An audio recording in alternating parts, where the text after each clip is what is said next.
The night before the Revolution. Imagine America before America existed. There were no United States. No American flag. No White House. Only 13 British colonies scattered along the Atlantic coast. It was a quiet evening. Farmers were finishing their work. Ships rested in the harbors. Families gathered inside small wooden homes as darkness slowly covered the land. But beneath this peaceful surface, something was changing. For years, the colonists had lived under British rule. They paid taxes to Britain. They followed British laws. And many still considered themselves loyal subjects of the British king.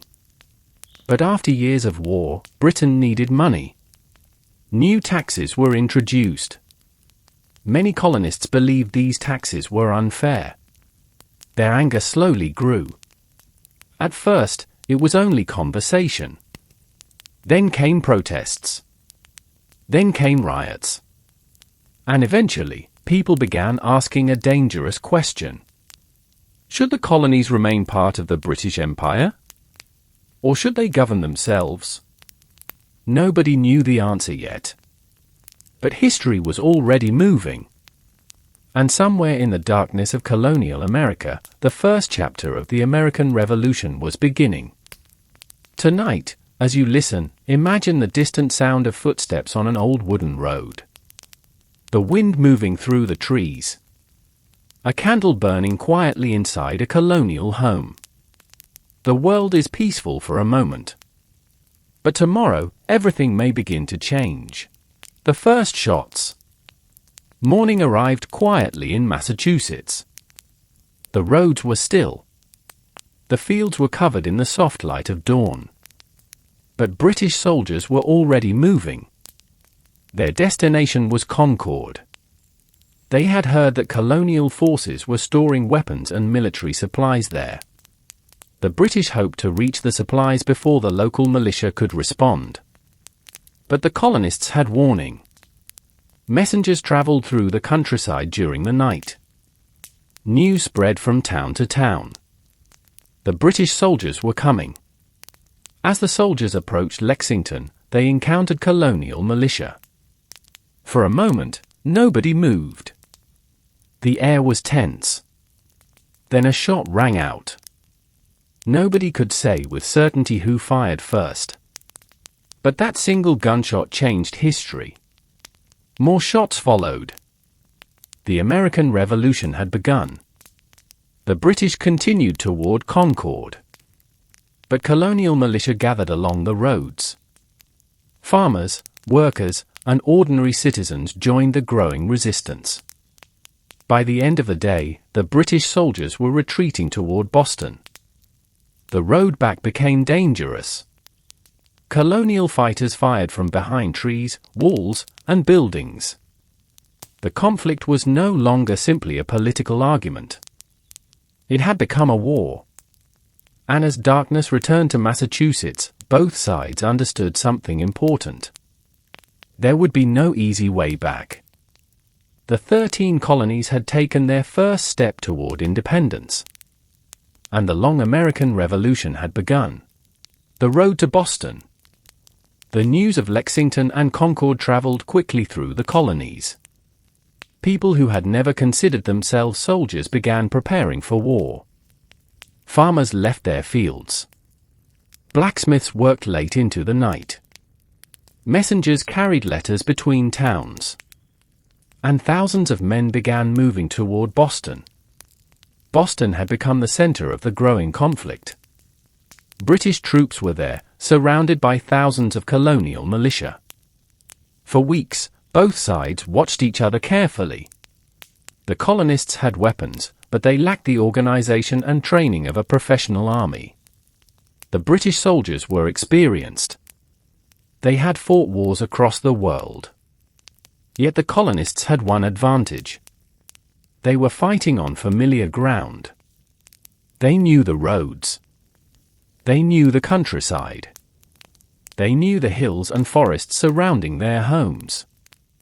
In June of 1775, the tension reached another dangerous moment.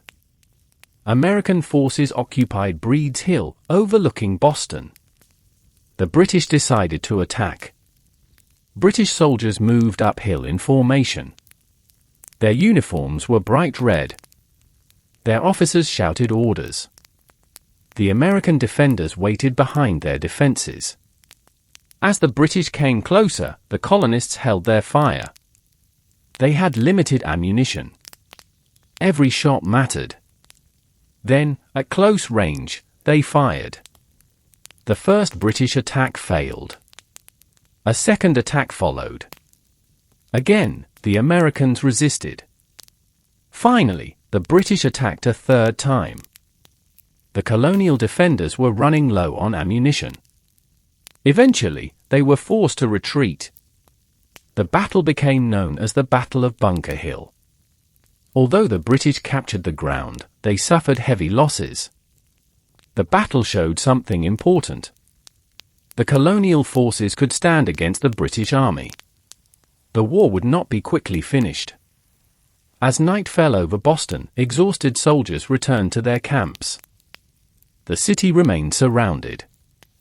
The future remained uncertain. And far away, across the 13 colonies, more men were preparing to join the struggle. The American Revolution was becoming a much larger war. And nobody yet knew how long the journey would last. George Washington arrives. As the fighting around Boston continued, the colonies faced a serious problem. They had thousands of men willing to fight. But they needed someone to organize them into an army. That person would soon become one of the most important figures in American history. His name was George Washington. Washington had already gained military experience during earlier conflicts in North America. He was a tall Virginia planter, respected by many colonial leaders. When the Continental Congress decided to create a Continental Army, Washington was chosen to command it. In the summer of 1775, he traveled north toward Boston. The journey was long. Roads were rough. Transportation was slow. But Washington continued toward the growing army. When he finally arrived, he found a force that was very different from the professional British army. Many soldiers were farmers. Some were merchants. Others had almost no military experience. They came from different colonies and had different backgrounds. Washington understood that creating an army would take time. He needed discipline. He needed supplies. He needed food, clothing, weapons, ammunition, and trained officers. Most importantly, he needed his soldiers to believe that they could survive the war. Meanwhile, British troops remained in Boston. For months, the two sides watched each other. There were occasional skirmishes, but the major battle had not yet come. Washington began strengthening the American positions around the city. He also worked to bring order to the army. The days passed slowly. Summer became autumn. Autumn became winter. The soldiers faced cold weather and shortages. Some became sick. Others became discouraged. Yet the army remained. And Washington remained with them. He knew the coming months would test everything. The colonies were no longer simply protesting British policies. They were building an army. And slowly, almost quietly, the idea of independence was becoming more powerful. The road ahead would be difficult. But the American Revolution was entering a new stage. And George Washington was now at its center. The winter at Valley Forge. The war continued, and the American army faced one of its hardest periods. By the end of 1777, British forces had captured Philadelphia, the capital of the American government. George Washington and his army moved into winter quarters at Valley Forge, Pennsylvania. It was December. The weather was cold, and the soldiers were exhausted. Many did not have enough shoes. Some lacked warm clothing. Food was often difficult to find. The army was not simply fighting the British. It was fighting hunger, sickness, freezing temperatures, and exhaustion. At Valley Forge, the soldiers built wooden huts where they could sleep. Inside those small shelters, men tried to stay warm during the long winter nights. Smoke rose from campfires. Horses moved slowly through the snow. Wounded and sick soldiers waited for care. Yet the army did not disappear. Washington remained determined to keep his forces together. He understood that the survival of the army was essential to the survival of the American cause. During this difficult winter, something important was also happening. The American soldiers were becoming more organized. Training became more serious. Discipline improved. One of the men who helped transform the army was Baron Friedrich von Steuben, a Prussian military officer who volunteered to train the Americans. He taught soldiers how to march, reload their weapons, maintain formations, and follow battlefield commands. Slowly, the army changed. The men who had arrived at Valley Forge as an exhausted collection of soldiers were becoming a more disciplined fighting force. The winter was still brutal. But spring would eventually come. And when it did, the American army would leave Valley Forge stronger than before. The war was far from over. But the difficult months had taught the soldiers something valuable. Sometimes, survival itself can become a victory. And as the cold night slowly gave way to warmer mornings, Washington's army prepared to return to the battlefield. The war spread south. The American Revolution was no longer limited to the northern colonies. As the years passed, the war slowly moved south. British commanders believed the southern colonies might be easier to control. They hoped to gain support from colonists who remained loyal to Britain. In late 1778, British forces captured Savannah, Georgia. The city became an important British base. The fighting continued through Georgia and South Carolina. Towns changed hands. Armies moved through forests and fields. Small groups of soldiers fought unexpected battles along country roads. For ordinary families, the war could be frighteningly close. A farm that had been peaceful for years could suddenly become a military camp.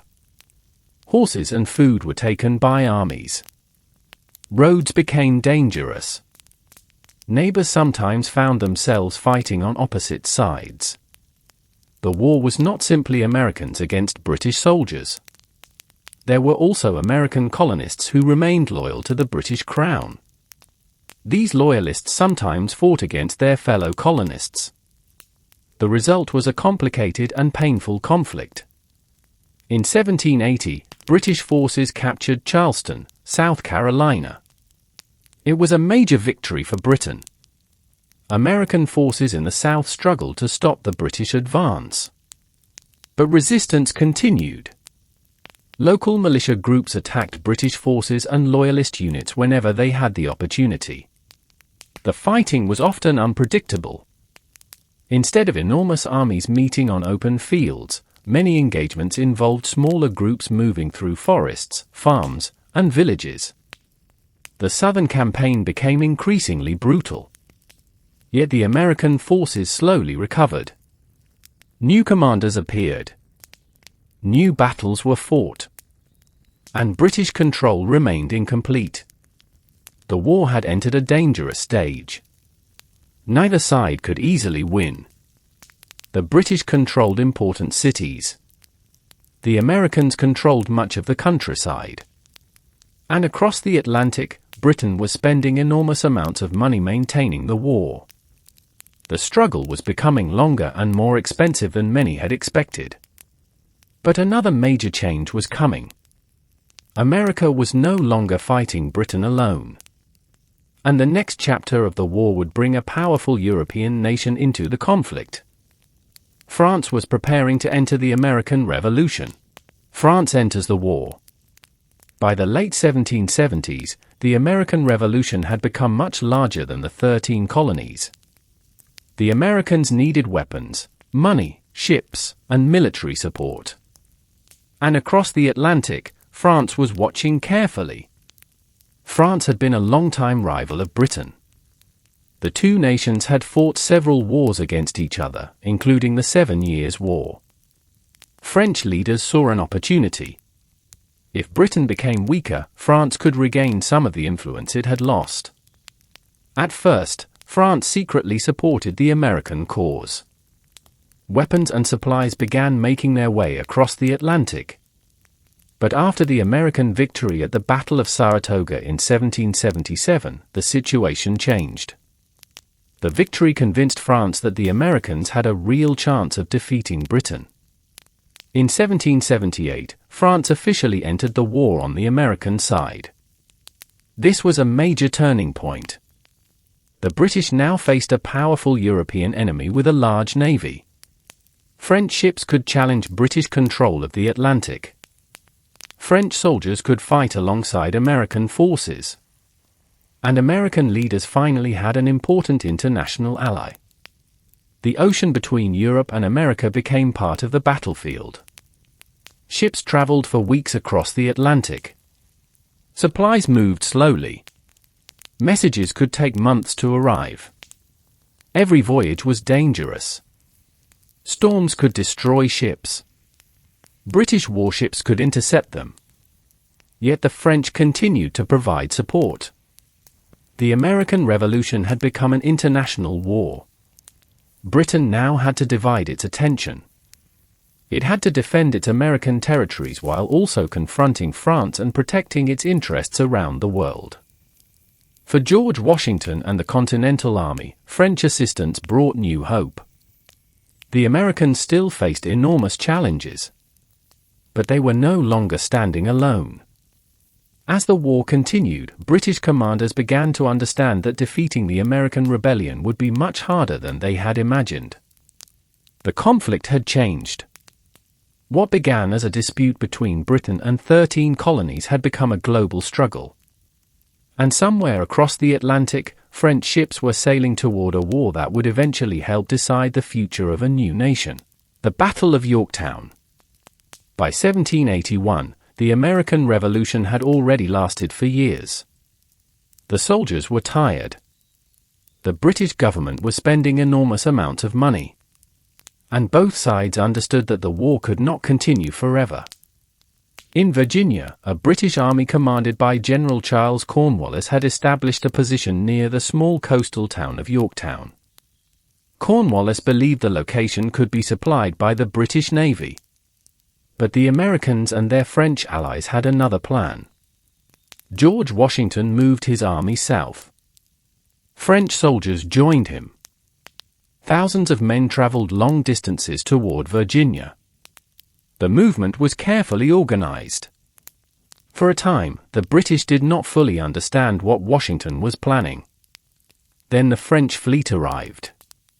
French warships defeated the British fleet in the Battle of the Chesapeake.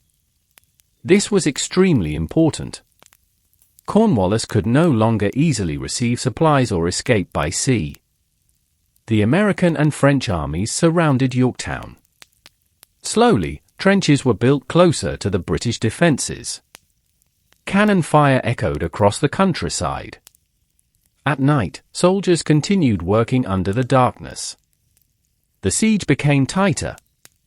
British soldiers inside Yorktown were running out of supplies. Food became scarce. The situation grew increasingly desperate. Washington understood that patience was important. There was no need to rush. The American and French forces continued their pressure. Eventually, Cornwallis realized that his position could not be saved. On October 19, 1781, British forces surrendered at Yorktown. The battlefield became strangely quiet. After years of fighting, one of the most important American victories had arrived. The war was not officially finished yet. But Yorktown changed everything. News of the surrender traveled across the Atlantic. In Britain, political support for continuing the war weakened. Peace negotiations began. The fighting slowly came to an end. And after years of uncertainty, the 13 colonies were moving toward independence. The American Revolution had begun with a few shots in Massachusetts. Now, after years of battles, hardship, and sacrifice, the dream of an independent nation was becoming reality. The United States was about to enter the world as a new country, the birth of a new nation. After the surrender at Yorktown, the fighting gradually slowed. But peace did not arrive immediately. For years, American and British representatives discussed the future. The war had changed the colonies forever. Thousands of people had lost their lives. Families had been separated. Homes and farms had been damaged. And an enormous amount of money had been spent. Yet the colonies had achieved something that once seemed almost impossible. They had challenged the British Empire. And they had survived. In 1783, representatives from Britain and the United States reached an agreement known as the Treaty of Paris. Britain formally recognized the independence of the United States. The 13 former colonies were now an independent nation. But independence created a new challenge. Winning a war was one thing. Building a country was something completely different. The new United States had to create a functioning government. It needed laws. It needed money. It needed a military. It needed to decide how much power should belong to the national government and how much should remain with the individual states. The country was young and uncertain. George Washington became a symbol of the new nation. He had led the Continental Army through some of its darkest moments. But Washington did something important after the war. He gave up his military power and returned to civilian life. His decision surprised many people. It showed that the new country would not simply replace one powerful ruler with another. Years later, Washington would become the first president of the United States. But the story of America's wars was only beginning.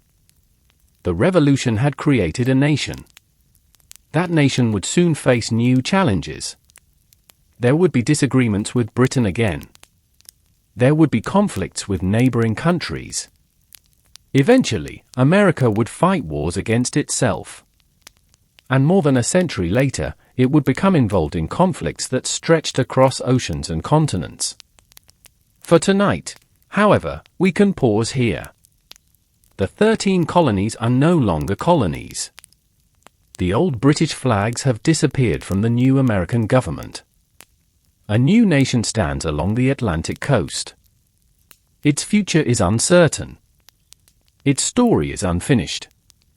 And under the quiet night sky, the United States begins its journey into history. The War of 1812. Nearly 30 years had passed since the American Revolution. The United States was still a young country. Its cities were growing. Its population was increasing. But relations with Britain remained complicated. Britain was fighting France during the Napoleonic Wars, and the British Navy needed sailors. British ships sometimes stopped American vessels and forced sailors into British service. Americans were angry. There were also disagreements over trade and Britain's support for Native American groups resisting American expansion. By 1812, tensions had become too great. The United States declared war on Britain. It was a difficult decision for the young nation. America had a much smaller military than Britain. The British Empire also possessed one of the world's strongest navies. Still, American forces prepared to fight. The war took place on land and water. Battles occurred along the Canadian border, around the Great Lakes, and along the Atlantic coast. American and British ships fought across the lakes. Soldiers marched through forests and difficult terrain. For many civilians, the war brought uncertainty. Then, In 1814, British forces captured Washington, D.C. They entered the city and set fire to several important government buildings. The White House was damaged. The Capitol was burned. For Americans, the event was shocking. The capital of the young nation had been attacked. But the war continued. American forces resisted British advances in other areas. On Lake Erie, American naval forces achieved an important victory.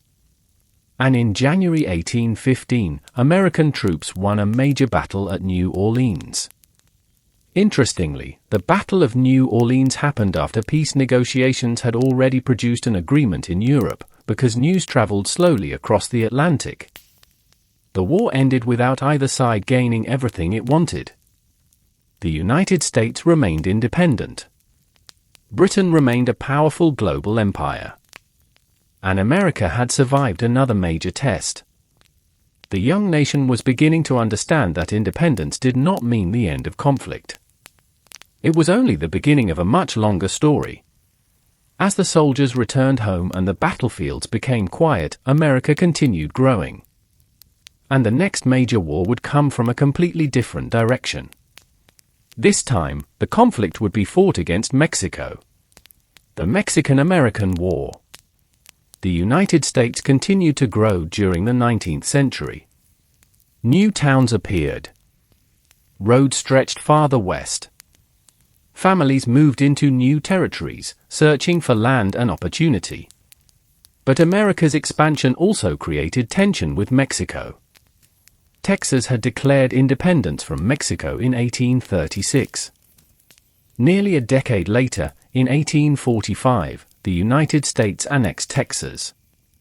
Mexico strongly objected. There was also a disagreement over the location of the border between the two countries. Tensions increased. In 1846, American and Mexican forces clashed in the disputed region. The United States declared war. The conflict became known as the Mexican-American War. American forces moved into Mexican territory from several directions. General Zachary Taylor led American troops in the north. Another American army, commanded by General Winfield Scott, eventually moved toward Mexico City. The journey was difficult. Soldiers crossed rivers, mountains, deserts, and unfamiliar landscapes. Some became sick. Others struggled with heat and exhaustion. But the American forces continued forward. In September 1847, American troops reached Mexico City. After several battles, they entered the capital. The war was coming to an end. In 1848, the Treaty of Guadalupe Hidalgo was signed. Mexico recognized the annexation of Texas and ceded a large amount of territory to the United States. The war had dramatically changed the map of North America. The United States now stretched across much of the continent, reaching all the way to the Pacific Ocean. But this enormous expansion created another difficult question. Would slavery be allowed in the new territories? That question would divide the country more deeply than ever before. For a few years, America continued to grow. Railroads expanded. New communities appeared. People traveled west.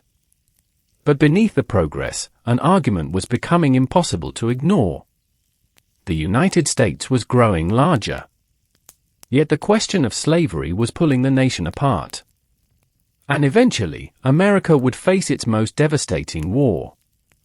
A war fought not against another country, but against itself. The American Civil War. By the 1860s, the United States had become deeply divided. The country had grown enormously since the Revolution.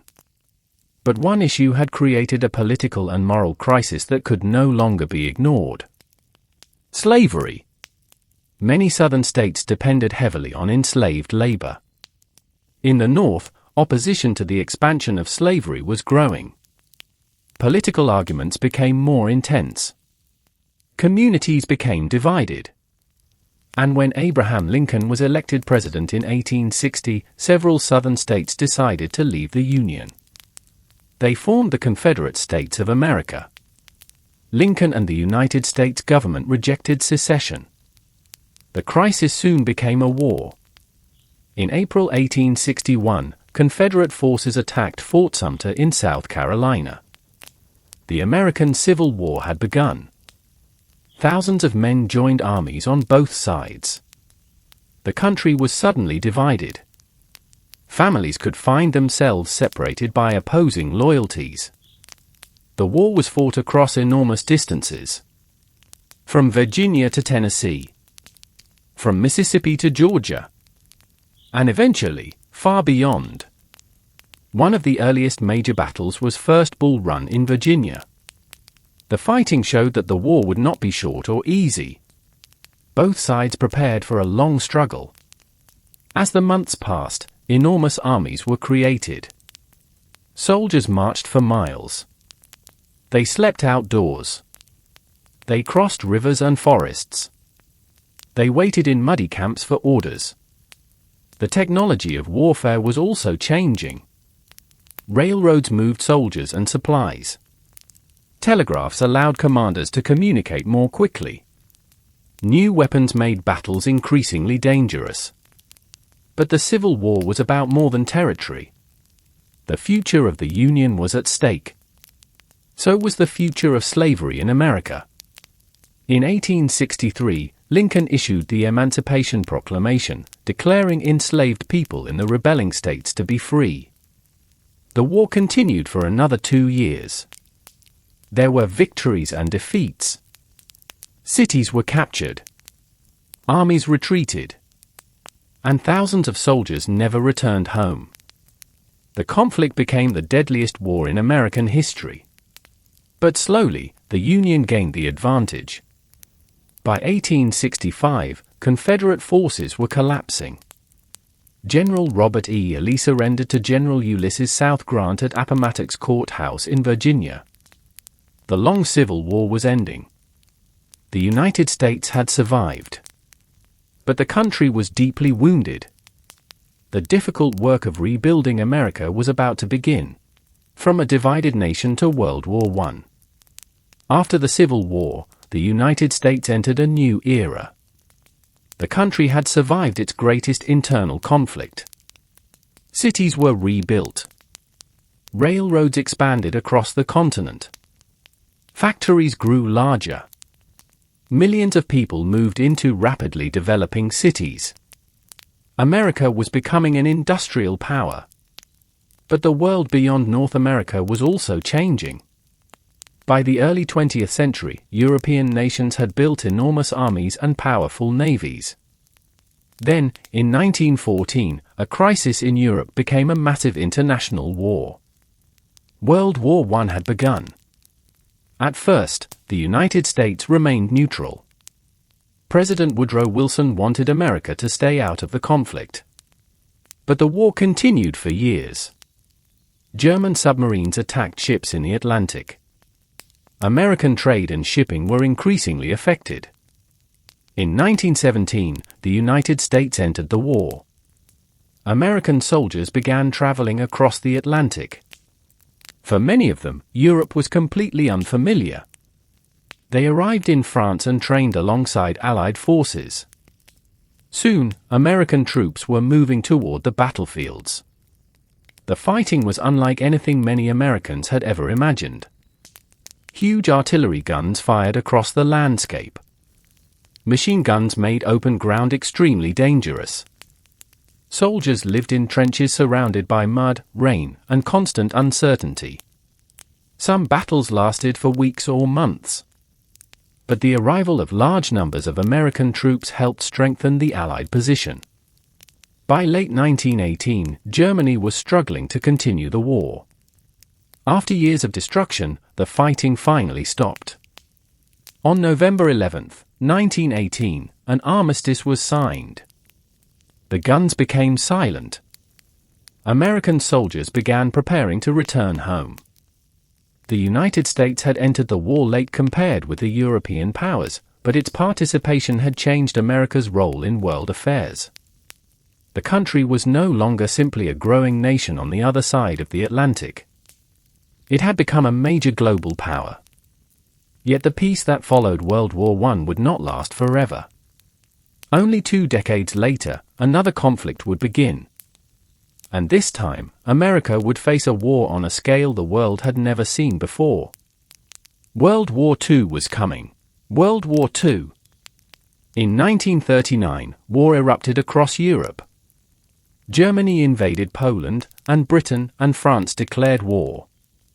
Once again, Europe was fighting a massive conflict. The United States initially remained outside the war. Millions of Americans hoped their country could avoid another European conflict. But everything changed on December 7, 1941. Japanese aircraft attacked the American naval base at Pearl Harbor in Hawaii. The attack lasted less than 2 hours, but its impact was enormous. Ships were damaged. Aircraft were destroyed. Thousands of Americans were killed or wounded. The following day, the United States declared war on Japan. Soon, Germany and Italy also declared war on the United States. America was now fully involved in World War II. Factories across the country transformed. Cars and machinery were replaced by tanks, aircraft, ships, and military equipment. Men and women entered the armed forces and defense industries. American troops were sent across the world. In Europe, American forces fought German armies. In the Pacific, American forces fought Japanese forces across enormous distances of ocean and islands. The war demanded tremendous resources. Soldiers endured harsh conditions. Some fought in freezing European winters. Others fought under the intense heat of Pacific islands. Families at home waited anxiously for letters from loved ones. Then, in June 1944, Allied forces launched the D-Day invasion of Normandy. Thousands of Allied soldiers landed on the beaches of France. The operation became one of the largest military operations in history. From there, Allied forces pushed deeper into Europe. In May 1945, Germany surrendered. But the war in the Pacific continued. After intense fighting, the United States used atomic bombs against Hiroshima and Nagasaki in August 1945. Japan soon surrendered. World War II was finally over. The world had been transformed. The United States had emerged as one of the most powerful nations on Earth. But a new era of global tension was beginning. The wartime alliance between America and the Soviet Union would soon become a rivalry. There would be no immediate peace in the traditional sense. Instead, the world would enter the Cold War. And America's long history of conflict would continue into a new age. The Cold War and the long journey home. After World War II, the United States entered a completely different kind of conflict. America was now one of the world's most powerful nations. But another superpower had emerged. The Soviet Union. The two countries had been allies during World War II, but their relationship quickly became tense. They had different political systems. They competed for influence around the world. And both possessed powerful military forces. This period became known as the Cold War. Unlike the American Revolution or the Civil War, there was no single battlefield. Instead, the rivalry spread across Europe, Asia, space, technology, and politics. America became involved in several major conflicts during the decades that followed. The Korean War began in 1950. Later came the Vietnam War. Decades afterward, American forces fought in the Persian Gulf, Afghanistan, and Iraq. Each conflict was different. Each affected soldiers, families, and communities in different ways. But together, they became part of America's long military history. From the 13 colonies of the 18th century to the modern United States, the country had experienced an extraordinary journey. It had fought for independence. It had fought to defend its borders. It had fought a devastating civil war. It had entered 2 world wars. And it had spent decades navigating a dangerous global rivalry. Millions of Americans served in these conflicts. Many returned home. Others never did. Their stories became part of the nation's memory. And now, after traveling through centuries of American war history, we can finally slow down. Imagine the battlefields becoming quiet. The marching stops. The ships return to harbor. The aircraft disappear into the night sky. The old roads become peaceful again. The fields that once echoed with gunfire slowly return to ordinary life. Children grow up. Families rebuild. Cities rise. And history moves forward. The United States was not created in a single moment. It was shaped over generations by ordinary people living through extraordinary events. Some fought. Some worked in factories. Some waited at home. Some carried messages. Some cared for the wounded. And many simply hoped that one day the fighting would end. Tonight, we can leave those battlefields behind. Let the distant sounds of history fade away. The flags become still. The roads become empty. The night becomes quiet. And after centuries of conflict, America continues its journey through time. The story is not only about war. It is also about survival. About change. About rebuilding. And about the generations that came after the battles ended. So, as you rest tonight, let history slowly become distant. The old armies have gone. The old battlefields are quiet. And the long journey through America's war history has finally come to an end. Good night.